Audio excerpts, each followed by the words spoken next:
Yang saya gunakan adalah toolbox. Di situ sudah lengkap semua alat-alatnya. Terus kemudian ini adalah alat ukurnya mulai dari mikrometer, jangka sorong sampai dengan dial gauge. Terus untuk yang pertama, untuk pemeriksaan pemeliharaan rem yang pertama yaitu untuk rem tromolnya, yaitu nanti langkah pertama yang harus kita lakukan adalah untuk melakukan pemeriksaan pada brake levernya. Pada brake lever nanti ini akan menentukan apakah kita harus melakukan pengukuran pada komponen-komponen dalamnya atau tidak.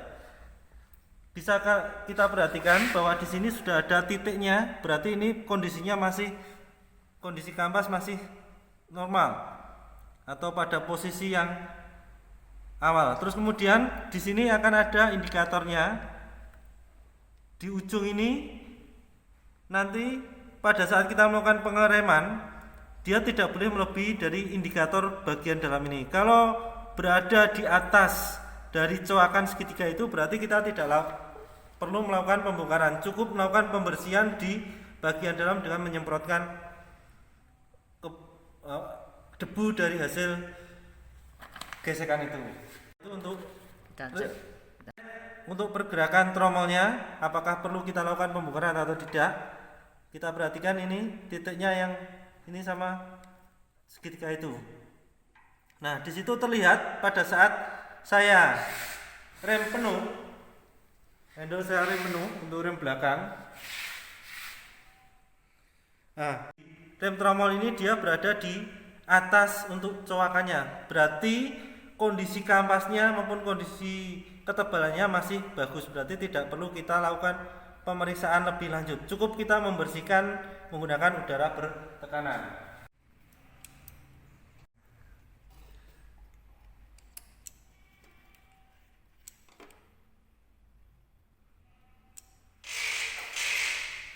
Penilaian dari komponen untuk brake level tromol. Untuk spesifikasinya, bawah lengan harus berada di atas segitiganya dan hasil pengukurannya, pemeriksaannya berada di atas. Berarti masih bagus, cukup dibersihkan saja. Seperti itu. Terus kemudian untuk selanjutnya yaitu untuk pemeliharaan sistem rem hidrolis, yaitu rem cakram. Nanti yang kita ukur mulai dari ketebalan cakram, terus keolengan,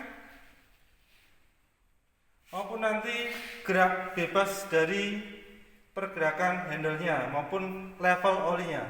Itu langkah pertama yang kita lakukan, yaitu pengecekan untuk level olinya. Level oli di sini masih terlihat bahwa olinya masih penuh dan warnanya masih merah.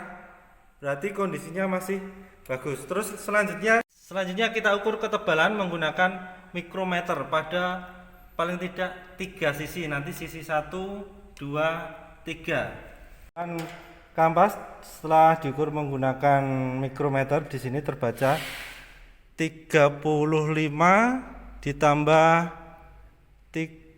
0,37, berarti 38,7. Jadi setelah saya putar, ini sama nilainya 38,5. Terus kemudian saya putar lagi.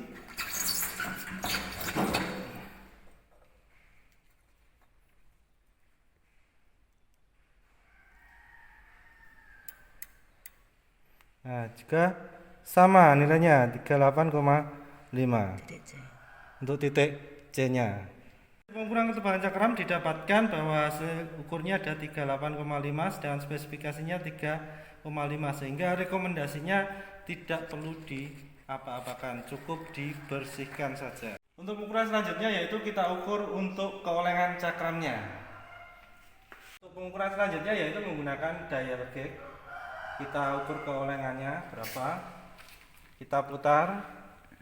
Ini sudah saya setel untuk menyentuh. Ternyata bahwa kondisi dari cakram masih bagus. Di situ sudah terlihat sekali bahwa pergerakannya sangat kecil sekali.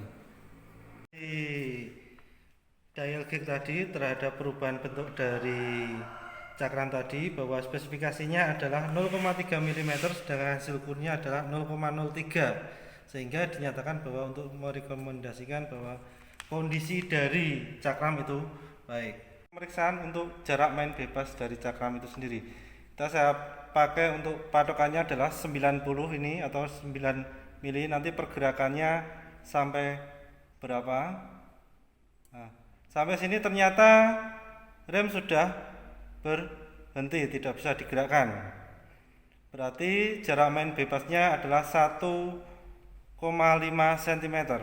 Terus kemudian, nah demikian untuk pemeliharaan sistem rem, baik sistem rem untuk tromol maupun cakram, dan hasil pengukurannya adalah seperti ini, bahwa untuk kendaraan direkomendasikan cukup melakukan pembersihan mungkin dari debunya atau kotoran-kotoran mengangkat.